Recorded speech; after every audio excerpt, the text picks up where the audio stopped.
اور اللہ رب العالمین اتنا غفور رحیم ہے، اپنے بندوں سے مخاطب ہو کر کہتا ہے قُلْ يَا عِبَادِيَ الَّذِينَ أَسْرَفُوا عَلَىٰ أَنفُسِهِمْ لَا تَقْنَطُوا مِن رَحْمَةِ اللَّهِ، اے میرے وہ بندو جنہوں نے اپنے نفس پر گناہ کر کے زیادتی کی ہے، لا تقنطوا من رحمت اللہ، اللہ کی رحمت سے مایوس مت ہو جاؤ، ان اللہ یغفر الذنوب جميعا، اللہ تمہارے سارے کے سارے گناہوں کو معاف فرما دے گا۔ اللہ کی بارگاہ میں ایک بار تو معافی مانگ تو دیکھیے، اللہ رب العالمین تمہاری زندگی میں برکت نازل کرے گا۔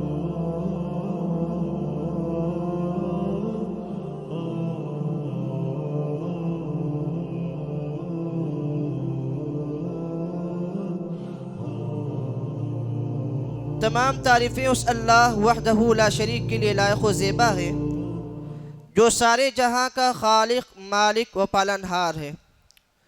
اس کے بعد درود و سلام ہو تمام انبیاء پر، خصوصاً ہم سب کے پیارے و آخری نبی جناب محمد الرسول اللہ صلی اللہ علیہ وسلم پر، جن کے ذریعے سے اللہ رب العالمین نے ہمیں توحید جیسی عظیم نعمت سے نوازا۔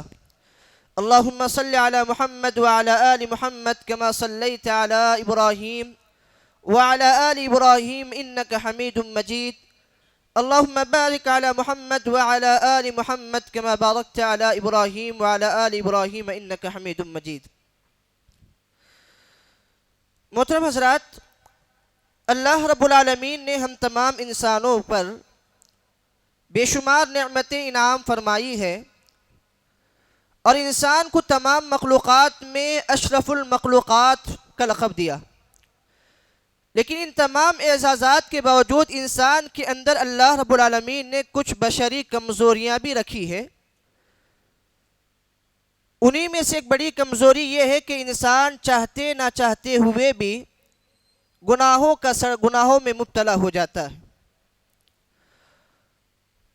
کیونکہ اللہ کے رسول صلی اللہ علیہ وسلم نے حدیث میں فرمایا کل بنی آدم خطاء، ہر بنی آدم گناہگار ہے، سیاہکار ہے، خطاکار ہے، لیکن سب سے بہترین گناہگار وہ ہے جو گناہ کے بعد فوراً توبہ استغفار کرتے ہیں۔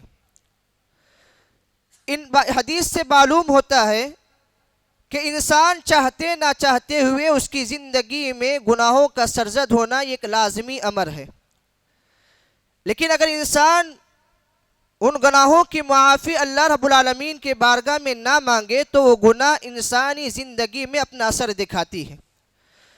آج کے خطبہ جمعہ میں ہم گناہوں کے اثرات انسانی زندگی پر کیسے پڑتے ہیں اس کے بارے میں جاننے کی کوشش کریں گے، تاکہ ان اثرات کو جان کر ہم اپنے آپ کو گناہوں سے بچا سکیں۔ پہلی بات، گناہ کس کو کہتے ہیں؟ بعض گناہ ایسے ہیں جو سارے مذاہب مانتے ہیں کہ یہ گناہ کا کام ہے، جیسے مثال کے طور پر زنا، چوری، یا ایسے بڑے بڑے جرائم ہیں جس کو سارے مذاہب قبول کرتے ہیں کہ یہ گناہ کا کام ہے، یہ برا کام ہے، لیکن گناہ کی تعریف کرتے ہوئے اللہ کے رسول صلی اللہ علیہ وسلم نے فرمایا الاسم ما حاک فی صدرک وکرہت ان یطلع علیہ الناس، گناہ کا کام وہ ہے جو کام تمہارے دل میں کھٹک پیدا کرے، وَكَرِهْتَ أَن يَطَّلِعَ عَلَيْهِ النَّاسِ، اور وہ کام گناہ کا کام ہے جس کو تم یہ چاہتے ہو کہ یہ کام لوگوں کو معلوم نہ ہو، لوگوں کو معلوم ہونا تم کو ناپسند ہو، تو سمجھو وہ کام گناہ کا کام ہے۔ اصل مثال کے طور پر اگر دیکھا جائے، کوئی آدمی کسی کمپنی میں کام کر رہا ہو اور کمپنی میں اگر خاموش بیٹھے تو اسے ڈر لگا رہتا ہے کہ کہیں کمپنی کا مالک مجھے دیکھ نہ لے، تو سمجھ جائے کہ یہ کام گناہ کا کام ہے۔ وہ چیز جو انسان کے دل میں کھٹک پیدا کرتی ہے اور وہ چاہتا ہے کہ لوگ اس بات کو نہ جانیں، تو سمجھ جانا چاہیے کہ یہ کام گناہ کا کام ہے۔ میرے بھائیوں، گناہ یہ ایسی چیز ہے جو اپنا اثر انسانی زندگی میں اجتماعی طور پر بھی رکھتی ہے اور انفرادی طور پر بھی رکھتی ہے۔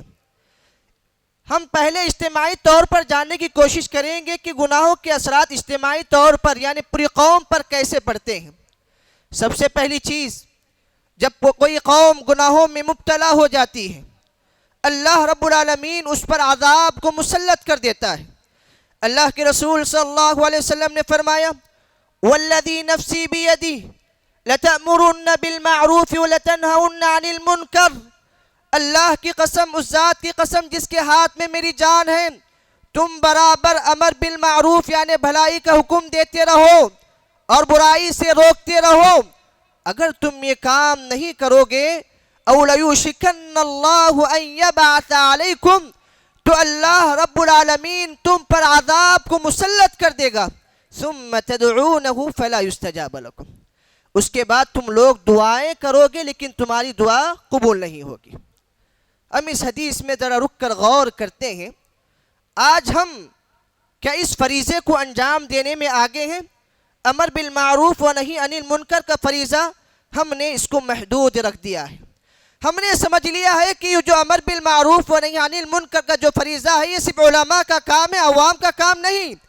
حالانکہ اللہ کے رسول صلی اللہ علیہ وسلم فرماتے ہیں کہ ہر ایک انسان کو چاہیے کہ اپنی استطاعت کے مطابق وہ لوگوں کو بھلائی کا حکم دے اور لوگوں کو برائی سے روکے.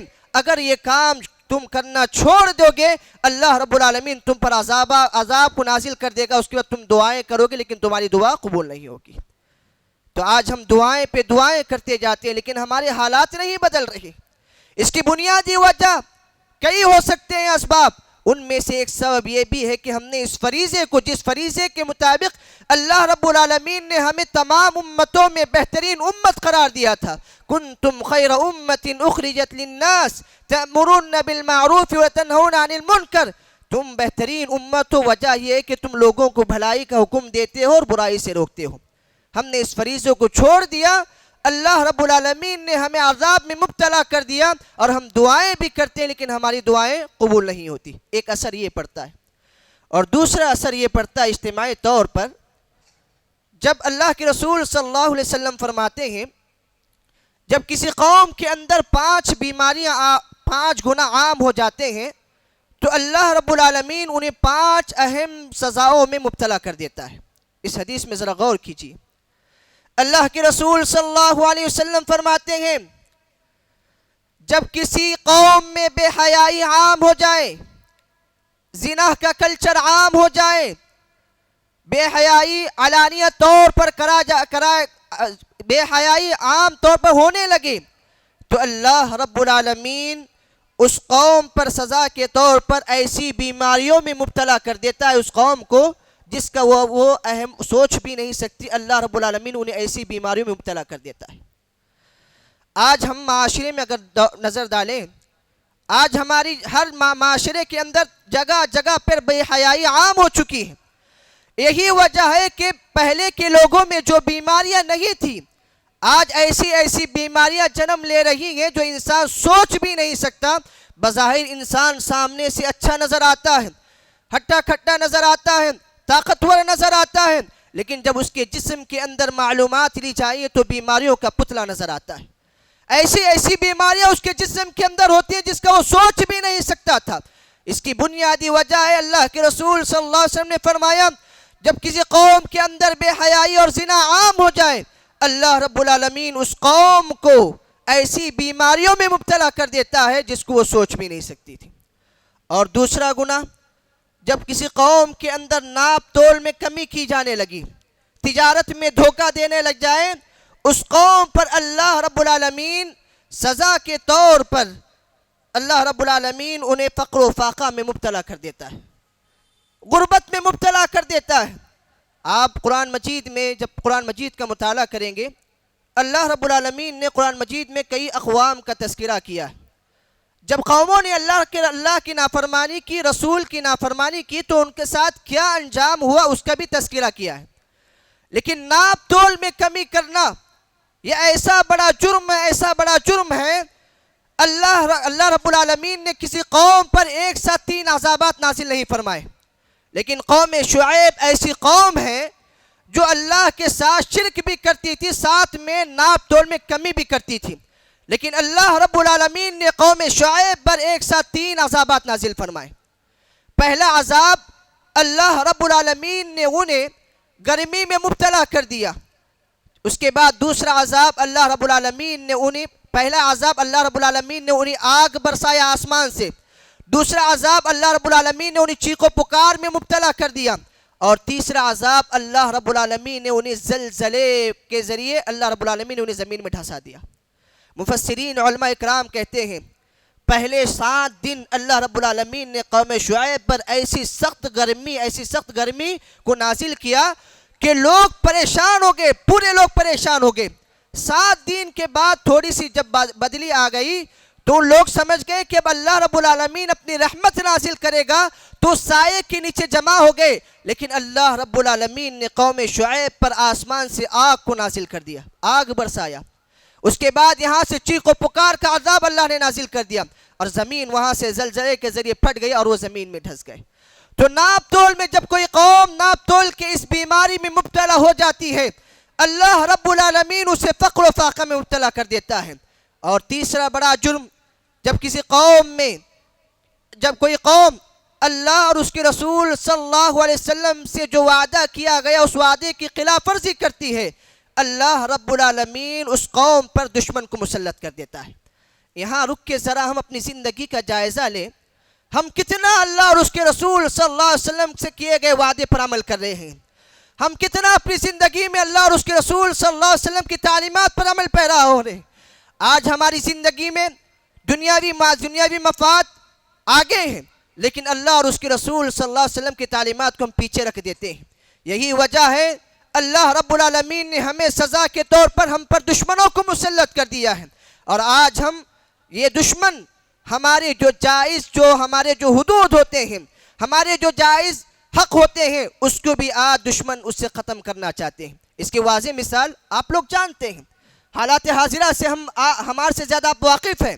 اس کے ایک واضح مثال 2 دن یا 3 دن پہلے وقف کے متعلق جو قوانین بل پیش کیے گئے، وہ ایک واضح مثال ہے کہ دشمن جو حق تھا، جو ہمارے آباء و اجداد نے اللہ کی رضا کے خاطر اپنی جائیداد کو اللہ کی راہ میں وقف کر دیا تھا، مسلمانوں کی مفاد کے لیے، مسلمانوں کی ترقی کے لیے، تاکہ ان وقف کی گئی جائیداد کے استعمال کر کے مساجد مدارس بنائے جا سکیں، مسلمانوں کی مفاد کے لیے کئی بہترین کام انجام دے سکیں۔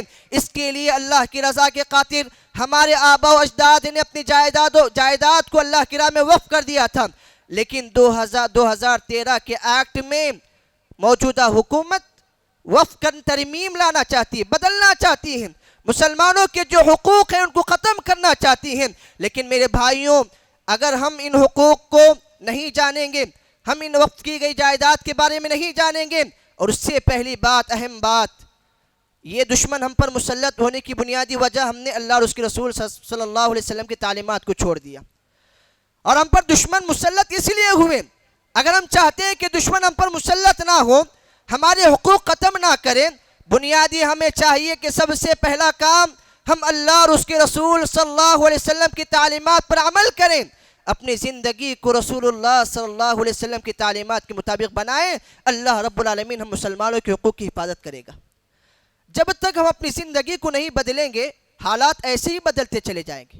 یہ حالات اللہ رب العالمین اس لیے بدلتا ہے تاکہ انسان اپنی زندگی کا محاسبہ کرے، اپنی زندگی کا محاسبہ کر کے قوم اجتماعی طور پر اللہ رب العالمین سے معافی مانگے، اپنے گناہوں کا اعتراف کریں۔ اللہ رب العالمین ان دشمنوں کو ہٹا کر اللہ رب العالمین مہربان حکمران ہم پر نازل فرمائے گا۔ اگر ہم ان وقف کی گئی جائیداد کے بارے میں نہیں جانیں گے، اس کے بارے میں، حقوق کے بارے میں معلوم نہیں کریں گے، تو یہ ہمارے حقوق تھوڑے تھوڑے کر کے سارے حقوق چھین لیں گے۔ میرے بھائیوں، ہم چاہتے ہیں کہ دشمن ہمارے حقوق نہ چھینیں، ہم چاہتے ہیں کہ دشمن ہم پر ظلم نہ کریں، تو ہمیں چاہیے کہ ہم اللہ اور اس کے رسول صلی اللہ علیہ وسلم کی تعلیمات پر عمل کریں۔ گناہ کا اجتماعی اثر ایک ایسا بھی پڑتا ہے کہ جب کسی قوم کے اندر مالدار لوگ اللہ کی راہ میں زکوٰۃ نہ دیں، مالدار لوگ اللہ کی راہ میں زکوٰۃ نہ دیں گے، اللہ رب العالمین اس قوم سے بارش کو روک دے گا۔ اللہ کے رسول صلی اللہ علیہ وسلم نے کیا پیاری بات بتلائی ہے کہ اگر مالدار لوگ زکوٰۃ دینا چھوڑ دو گے تو اللہ رب العالمین بارش کو روک دے گا۔ لیکن اللہ رب العالمین کا احسان ہے لوگوں پر، کیونکہ اس زمین پر انسان کے علاوہ دوسرے مخلوقات بھی بستی ہیں، جانور وغیرہ بھی رہتے ہیں۔ اللہ رب العالمین اگر انسان کا محاسبہ کریں، انسان کے گناہوں کی سزا دینے پر آ جائیں، اللہ رب العالمین آسمان سے قطرہ پانی بھی نازل نہیں فرماتا۔ لیکن اللہ کا احسان یہ ہے کہ انسان کے علاوہ دیگر مخلوقات بھی زمین میں بستی ہیں، ان کا خیال رکھ کر اللہ رب العالمین آسمان سے بارش کو نازل کرتا ہے۔ تو گناہ ایک ایسی عظیم چیز ہے جو اجتماعی طور پر اتنا بڑا اثر رکھتی ہے۔ اب آئیے دیکھتے ہیں کہ گناہ کی وجہ سے انفرادی زندگی میں کیا اثرات مرتب ہوتے ہیں۔ انسان کی زندگی میں انفرادی طور پر گناہ بہت زیادہ اثر رکھتا ہے، لیکن انسان، یہ الگ بات ہے کہ انسان اسے خیال نہیں کرتا، سوچتا نہیں۔ پہلی بات یہ ہے کہ جب انسان اپنی زندگی کو گناہوں میں مبتلا کر دیتا ہے، گناہ پہ گناہ کرتا چلا جاتا ہے، تو مخلوق کے دل میں اللہ رب العالمین اس کی نفرت ڈال دیتا ہے۔ جب انسان اللہ کی نافرمانی کرتا ہے تو مخلوق اس سے نفرت کرنے لگتی ہے، اس کو ناپسند کرنے لگتی ہے۔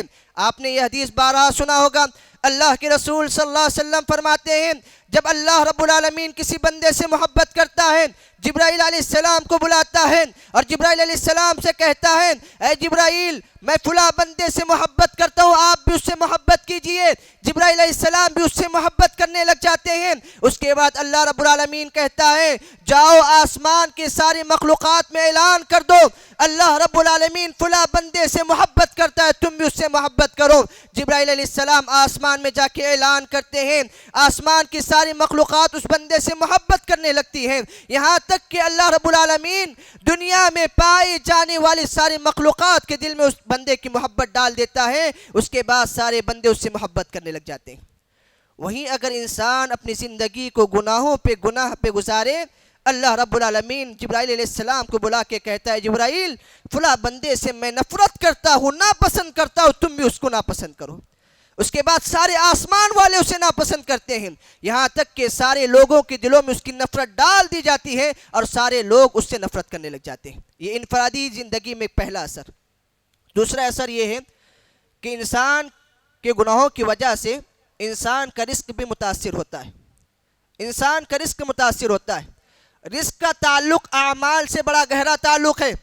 اگر انسان اپنی زندگی میں نیک صالح اعمال کرے گا، اللہ رب العالمین کا تقوی اختیار کرے گا، اللہ رب العالمین پر بھروسہ کرے گا، اللہ رب العالمین اس کی زندگی میں رزق میں برکت اسی طرح عطا کرے گا۔ اللہ رب العالمین نے قرآن مجید میں فرمایا وَلَوْ أَنَّ أَهْلَ الْقُرَىٰ آمَنُوا وَاتَّقَوْا لَكَفَّرْنَا وَلَوْ أَنَّ أَهْلَ الْقُرَىٰ آمَنُوا وَاتَّقَوْا، اگر یہ قریے والے لوگ ایمان لاتے، تقوی اختیار کرتے، لَفَتَحْنَا عَلَيْهِمْ بَرَكَاتٍ مِّنَ السَّمَاءِ، اللہ رب العالمین آسمان سے ان کے لیے برکتوں کے دروازے کھول دیتا۔ تو پتہ چلا انسان اگر اپنی زندگی میں نیک اعمال کرے گا، تقوی اختیار کرے گا، اللہ رب العالمین اس کی زندگی میں اتنا برکت عطا کرے گا۔ اس کے مقابلے میں اگر انسان اپنی زندگی میں گناہ پہ گناہ کرتا چلا جائے، اس کا رزق اسی طرح تنگ سے تنگ ہوتا جائے گا۔ سورہ طٰہٰ کی آیت آپ نے بارہا سنی ہوگی، وَمَنْ أَعْرَضَ عَنْ ذِكْرِي فَإِنَّ لَهُ مَعِيشَةً ضَنْكًا وَنَحْشُرُهُ يَوْمَ الْقِيَامَةِ أَعْمَىٰ، جو بندہ اللہ رب العالمین کے ذکر سے اعراض کرے گا، یعنی اللہ رب العالمین کو یاد نہیں کرے گا، اپنی زندگی کو گناہوں میں گزارے گا، وَمَنْ أَعْرَضَ عَنْ ذِكْرِي فَإِنَّ لَهُ مَعِيشَةً ضَنْكًا، اللہ رب العالمین دنیا میں اسے سزا کے طور پر اس کی معاشی زندگی کو تنگ سے تنگ کر دے گا، اس کی معاشی حالت کو تنگ سے تنگ کر دے گا۔ وَنَحْشُرُهُ يَوْمَ الْقِيَامَةِ أَعْمَىٰ، یہ تو دنیاوی کی سزا ہوئی کہ اللہ رب العالمین اسے معاشی طور پر تنگ کر دے گا، آخرت میں اللہ رب العالمین اسے اندھا کر کے اٹھائے گا۔ وَنَحْشُرُهُ يَوْمَ الْقِيَامَةِ أَعْمَىٰ، انسان کہے گا قَالَ رَبِّ لِمَ حَشَرْتَنِي أَعْمَىٰ وَقَدْ كُنْتُ بَصِيرًا، اے اللہ مجھے قیامت کے دن تو اندھا کر کے کیوں اٹھا رہا ہے؟ حالانکہ میں دنیا میں میرے پاس آنکھ تھی، میں لوگوں کو دیکھ سکتا تھا، لیکن قیامت کے دن اندھا کر کے کیوں اٹھا رہا ہے؟ لوگ اللہ رب العالمین سے سوال کرے گا۔ یہ اخروی سزا ہوئی۔ تو پتہ چلا انسان کے گناہ کا اثر اس کے رزق پر بھی بہت زیادہ پڑتا ہے۔ اسی لیے اللہ کے رسول صلی اللہ علیہ وسلم نے فرمایا ان الرجل لیحرم الرزق بالذنب یصیبہ، آدمی رزق سے محروم اس وقت ہوتا ہے جب اس نے اپنی زندگی میں گناہ زیادہ کرتا ہے، تو اللہ رب العالمین اس کے گناہوں کی وجہ سے اسے رزق سے محروم کر دیتا ہے۔ تو یہ دوسرا اثر انفرادی طور پر کہ انسان کی گناہوں کی وجہ سے وہ انسان رزق سے محروم ہو جاتا ہے۔ اگر ہم اپنی زندگی کا جائزہ لیں، اگر ہماری معاشی حالت تنگ چل رہی ہے، ہماری مال میں برکت نہیں ہے، ہماری رزق میں برکت نہیں ہے، تو اس کی بنیادی وجہ یہ ہے کہ ہماری زندگی گناہوں پہ گزر رہی ہے۔ ہمیں چاہیے کہ اپنے گناہوں سے توبہ کریں، ہمیں چاہیے کہ اپنے گناہوں سے اللہ رب العالمین کی بارگاہ میں معافی مانگیں۔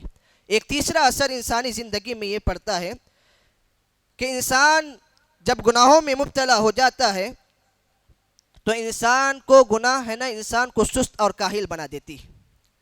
اس حدیث میں ذرا غور کیجئے، اللہ کے رسول صلی اللہ علیہ وسلم فرماتے ہیں جب آدمی رات میں سو جاتا ہے شیطان اس کی گدی میں 3 گرہ لگاتا ہے۔ جب آدمی صبح اٹھ جاتا ہے اور دعا کرتا ہے الحمدللہ الذی احیانا بعدما اماتنا والیہ النشور، تو ایک گرہ کھل جاتی ہے۔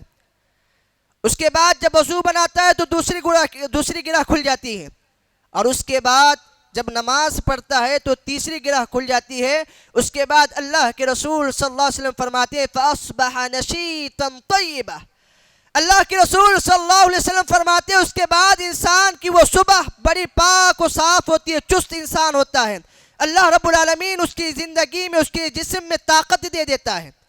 وہیں پر جب انسان رات بھر سو جاتا ہے اور اس کی گدی میں 3 گرہ ویسے ہی باقی رہتے ہیں اور وہ فجر کی نماز کو نہیں اٹھتا، نماز چھوڑ کے سو جاتا ہے، تو اللہ کے رسول صلی اللہ علیہ وسلم فرماتے ہیں کہ اس کی وجہ سے فَأَصْبَحَ نَفْسِي کسلان، انسان کا نفس سست اور کاہل ہو جاتا ہے۔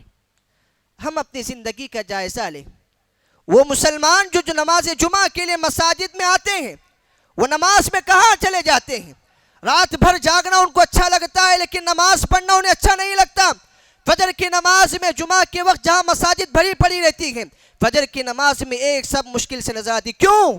اس کی بنیادی وجہ ہے کہ ہمارے دل میں گناہوں کی لذت بیٹھی ہے اور نیکی کی لذت ختم ہو چکی ہے۔ ہم گناہ کو گناہ تصور نہیں کرتے، اور گناہ یہ ایسی چیز ہے میرے بھائیوں، جب انسان کے دل میں گناہ کی لذت بیٹھ جائے نا، وہ گناہ کو بھی نیکی تصور کرنے لگتا ہے۔ قوم لوط کے اس واقعے پہ ذرا غور کیجئے۔ قوم لوط وہ قوم ہے جو ہم جس پرستی کو ایجاد کی، یعنی وہ مرد کے ساتھ بے حیائی کا کام کرتی تھی، ایسی غلیظ قوم تھی۔ اللہ ہم سب کو بچائے، لیکن یہ قوم جب اس گناہ میں مبتلا ہو گئی تو اس نے گناہ کو بھی نیکی تصور کیا۔ اس میں غور کیجئے، جب فرشتے نے اللہ رب العالمین نے فرشتوں کو 2 مقصد کے لیے بھیجا۔ ایک مقصد یہ کہ جا کے ابراہیم علیہ السلام کو اولاد کی خوشخبری دو، اور دوسرا یہ کہ قوم لوط علیہ السلام کی قوم پر اللہ کا عذاب نازل کرنے کے لیے اللہ رب العالمین نے فرشتے کو بھیجا۔ قوم لوط کی کمزوری یہ تھی کہ وہ مردوں کے ساتھ بے حیائی کا کام کرتے تھے، مردوں اس کے بارے میں برا سوچتے تھے، لیکن فرشتے جب انسانی شکل میں لوط علیہ السلام کے پاس آئے، لوگوں کو پتہ چلا کہ لوط علیہ السلام کے گھر پر خوبصورت نوجوان آئے ہیں، تو ان کی زندگی، ان کی خواہشات ابھرنے لگی۔ وہ لوط علیہ السلام کے گھر پہ پاس گئے اور فرشتوں کے بارے میں برا گمان کرنے لگے، ان کے ساتھ غلط ارادہ کرنے لگے۔ لوط علیہ السلام پریشان ہو گئے، قوم سے کہا الیس منکم رجل رشید، اے قوم کے لوگ تمہیں کیا ہو گیا؟ یہ مہمان ہے، میرے گھر کے مہمان ہیں، تم ان کے ساتھ بھی برائی کا ارادہ کرنا چاہتے ہو؟ کیا تم میں کوئی نیک آدمی نہیں؟ یہاں تک لوط علیہ السلام کمزور ہو گئے، یہاں تک کہ اے لوگ اگر تم واقعی برائی کا ارادہ کرنا چاہتے ہو، ہاؤلائی بناتی، یہ میری لڑکیاں ہیں، ان سے شادی کر لو، لیکن ان مہمانوں کے ساتھ برائی کا ارادہ نہ کرو، ان مہمانوں کے ساتھ برائی کا ارادہ نہ کرو۔ اس کے بعد فرشتے کہتے ہیں اے لوط پریشان مت ہو، ہم فرشتے ہیں، اللہ نے ہمیں فرشتہ بنا کر بھیجا، ہم انسانی شکل میں آئے ہیں۔ اس کے بعد لوط علیہ السلام کو اطمینان ہوتا ہے۔ اس واقعے میں ذرا غور کیجئے کہ یہ لوگ گناہوں میں مبتلا ہو کر گناہ میں اتنا مبتلا ہو گئے کہ گناہ کو بھی نیکی تصور کرنے لگے، اور گناہ کی وجہ سے وہ اتنے حقیر ہو گئے کہ انسان کے ساتھ بھی وہ برا کرنا چاہ رہے تھے۔ تو اس لیے میرے بھائیوں، گناہ ایسی چیز ہے جو انسان کے اندر حق و باطل میں تمیز کرنے کی صلاحیت کو ختم کر دیتی ہے، انسان کو علم سے محروم کر دیتی ہے۔ اسی لیے اللہ رب العالمین نے فرمایا یا ایھا الذین آمنوا، اے ایمان والو، ان تتقوا اللہ یجعل لکم فرقانا، اگر تم اللہ رب العالمین کا تقوی اختیار کرو گے، اللہ رب العالمین کا ڈر اختیار کرو گے، یجعل لکم فرقانا، اللہ رب العالمین تمہیں حق و باطل میں تمیز کرنے کی صلاحیت عطا کرے گا۔ اگر تم گناہ کا کام کرو گے تو گناہ کا کام کرو گے تو اللہ رب العالمین تمہیں علم سے محروم کر دے گا۔ علم نہ ہونے کی وجہ سے انسان حق و باطل میں تمیز کھو بیٹھتا ہے۔ اگر انسان کے پاس علم آ جائے تو وہ حق و باطل میں تمیز کرنے کی صلاحیت اس کے اندر پیدا ہو جاتی ہے۔ اور یہاں پہ اللہ رب العالمین اس آیت میں یہی فرما رہا ہے، ایمان والو اگر تم اللہ رب العالمین کا ڈر اختیار کرو گے، تقوی اختیار کرو گے، اللہ رب العالمین تمہارے کو حق و باطل میں تمیز کرنے کی صلاحیت دے گا۔ میرے بھائیوں، ہم چاہتے ہیں کہ علم حاصل کریں، ہم دینی علم دنیاوی علوم کو حاصل کرنا چاہتے ہیں، تو اگر ہمیں چاہیے کہ ہم اپنے آپ کو گناہوں سے بچائیں۔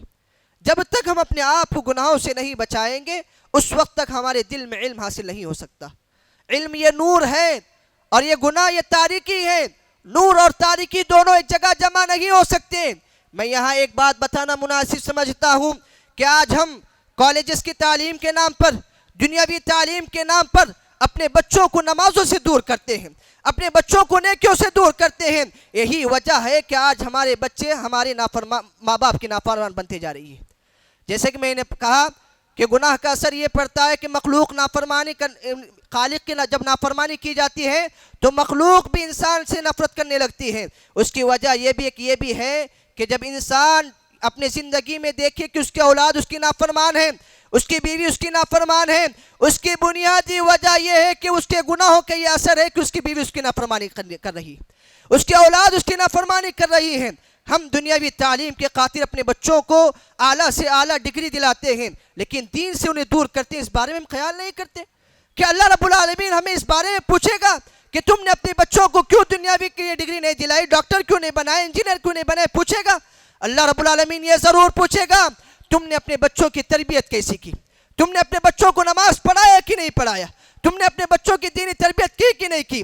اگر ہم اس بارے میں نہیں سوچیں گے تو اللہ رب العالمین کے پاس کیا جواب دیں گے؟ کیونکہ ہر ماں باپ اپنے بچوں پر نگران ہے، اپنے بچوں کے بارے میں اسے پوچھا جائے گا، اور جب تک ہم اپنا حساب و کتاب نہیں دیں گے اس وقت تک ہمارا فیصلہ بھی نہیں کیا جائے گا۔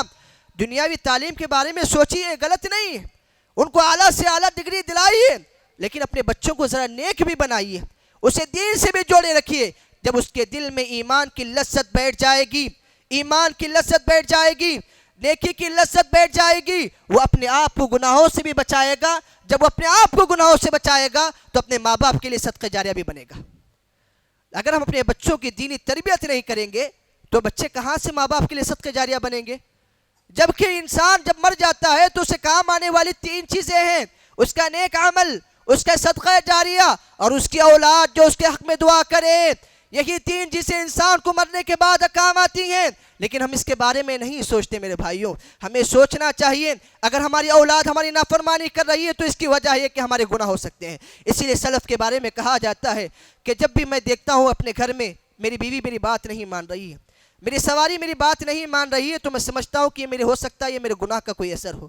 اسی لیے اللہ رب العالمین سے معافی مانگتے ہیں۔ اس کے بعد کہتے ہیں جب انسان گناہ پہ گناہ کرتا چلا جاتا ہے تو گناہوں کی وجہ سے اس کے گھر والے اس کی بات نہیں مانتے، اس کا اثر چلا جاتا ہے۔ تو میرے بھائیوں، یہ چند اثرات تھے جس کو ہم اپنی زندگی میں دیکھ سکتے ہیں۔ اگر ہم اپنی زندگی میں ان اثرات کو دیکھ رہے ہیں تو ہمیں چاہیے کہ ہم اللہ رب العالمین کے بارگاہ میں اپنے گناہوں کی معافی مانگیں، گناہوں کی لذت اپنے اندر پیدا نہ کریں، نیکی کی لذت اپنے اندر پیدا کریں، کیونکہ یہ آج کا فتنوں کا دور ہے۔ فتنوں کے دور میں انسان کو چاہیے کہ جتنا نیکی کا موقع مل سکے اس کو غنیمت جانتے ہوئے اسی نیکی میں آگے بڑھنا چاہیے، کیونکہ ایک وقت ایسا آئے گا انسان نیکی کرنا چاہے گا لیکن نیکی نہیں کر سکتا۔ اس حدیث میں ذرا غور کیجئے، اللہ کے رسول صلی اللہ علیہ وسلم نے فرمایا بادروا بالاعمال فتنہ، تم نیک اعمال میں جلدی کرو اس فتنے سے پہلے جو رات کی تاریک کے مانند ہوں گے۔ یصبح الرجل مؤمنا ویمسی کافرا، آدمی صبح میں مومن ہوگا تو رات میں کافر ہو جائے گا، رات میں مومن ہوگا تو صبح میں کافر ہو جائے گا۔ وجہ کیا بنے گی؟ یبیع دینہ بعرض من الدنیا، صرف دنیا کے خاطر، صرف مال و محبت کے خاطر وہ اپنے ایمان کو کھو بیٹھے گا۔ آج ہم حالات میں دیکھیے دنیا کے خاطر کتنے اچھے اچھے لوگ اپنے ایمان سے ہاتھ دھو بیٹھ رہے ہیں۔ اسی لیے اللہ کے رسول صلی اللہ علیہ وسلم نے فرمایا کہ تم نیکی میں جلدی کرو ان فتنوں سے آنے سے پہلے۔ اگر ہمیں اپنی زندگی میں نیکی کا چھوٹا سا چھوٹا موقع بھی ملتا ہے اس کو غنیمت جانو۔ اسی لیے اللہ کے رسول صلی اللہ علیہ وسلم نے فرمایا لا تحقرن من المعروف شیئا، کسی نیکی کو معمولی مت سمجھو، یہاں تک کہ اپنے بھائی سے مسکرا کر ملنا یہ بھی ایک نیکی ہے۔ اسی طرح کسی بھی گناہ کو معمولی مت سمجھو میرے بھائیوں، یہ چھوٹے چھوٹے گناہ ہیں، لیکن یہ چھوٹے چھوٹے گناہ جب بڑے ہو جاتے ہیں تو انسان کو ہلاک و برباد کر کے رکھ دیتے ہیں۔ تو اسی لیے ہمیں چاہیے اپنی زندگی کو گناہوں سے پاک کیجیے، اپنی زندگی میں اللہ کا ڈر پیدا کیجیے، اللہ کا تقوی اختیار کیجیے، اور اپنی زندگی میں استغفار کو لازم پکڑیے، کیونکہ استغفار یہ ایسی چیز ہے، اللہ کے رسول صلی اللہ علیہ وسلم معصوم عن الخطا، گناہوں سے معصوم، کبھی گناہ سرزد نہیں ہوا، اس کے باوجود اللہ کے رسول صلی اللہ علیہ وسلم اپنے بارے میں خود کہتے ہیں واللہ انی لاستغفر اللہ واتوب الیہ، اللہ کی قسم میں دن میں 70 سے زائد مرتبہ یا 100 سے زائد مرتبہ استغفار کرتا ہوں، اللہ سے معافی مانگتا ہوں۔ تو ہم اور آپ جیسے گناہ گار جس سے دن میں کئی بار گناہ ہو جاتے ہیں، تو ہمیں اپنی زندگی میں کتنے مرتبہ استغفار کرنا چاہیے ذرا سوچیے۔ تو اپنی زندگی میں استغفار کو لازم پکڑیے، اپنی زندگی میں نمازوں کی پابندی کیجیے، کیونکہ قیامت کے دن سب سے پہلے جس چیز کے متعلق پوچھا جائے گا وہ نماز کے متعلق پوچھا جائے گا۔ اگر ہمارا نماز کا معاملہ اگر سدھر جائے تو آگے کے سارے مراحل آسان ہو جائیں گے، اگر ہم نماز کے معاملے میں اگر ناکام ہو جائیں گے تو آگے کے جو سارے مسائل ہیں وہ ہمارے لیے دشوار ہوتے جائیں گے۔ تو اسی لیے ہمیں نمازوں کی پابندی کرنی چاہیے، جس طرح ہم جمعہ کی پابندی کرتے ہیں ویسا اپنی زندگی میں 5 وقتہ نمازوں کی پابندی کیجیے۔ نماز یہ ایمان اور کفر کے درمیان فرق کرنے والی چیز ہے، اپنی زندگی میں نماز کی پابندی کیجیے، اللہ رب العالمین کا ڈر اختیار کیجیے، گناہوں کو معمولی مت سمجھیے، اور گناہ ہو بھی جائیں فوراً اللہ سے معافی مانگیں، یہ ایمان والوں کی صفت ہے۔ اور اللہ رب العالمین اتنا غفور رحیم ہے، اپنے بندوں سے مخاطب ہو کر کہتا ہے قُلْ يَا عِبَادِيَ الَّذِينَ أَسْرَفُوا عَلَىٰ أَنفُسِهِمْ لَا تَقْنَطُوا مِن رَحْمَتِ اللَّهِ، اے میرے وہ بندو جنہوں نے اپنے نفس پر گناہ کر کے زیادتی کی ہے، لا تقنطوا من رحمت اللہ کی رحمت سے مایوس مت ہو جاؤ، ان اللہ یغفر الذنوب جميعا، اللہ تمہارے سارے کے سارے گناہوں کو معاف فرما دے گا۔ اللہ کی بارگاہ میں ایک مرتبہ معافی مانگ تو دیکھیے، اللہ رب العالمین تمہاری زندگی میں برکت نازل کرے گا۔ اللہ رب العالمین سے دعا ہے اللہ رب العالمین ہم تمام کو گناہوں سے بچنے کی توفیق عطا فرمائے، اللہ رب العالمین ہم تمام کو تقوی اختیار کرنے کی توفیق عطا فرمائے، اللہ رب العالمین ہم تمام کو کتاب و سنت کے مطابق زندگی گزارنے کی توفیق عطا فرمائے، اللہ رب العالمین ہم تمام کو خواہشات کی غلامی سے نجات دلائے، شیطان کی پیروی سے بچائے، اللہ ہم تمام کو نماز کا پابند بنائے، اس دنیا میں رہتے ہوئے آخرت کی فکر کرتے ہوئے زندگی گزارنے کی توفیق عطا فرمائے، آمین۔ وآخر دعوانا الحمد للہ رب العالمین۔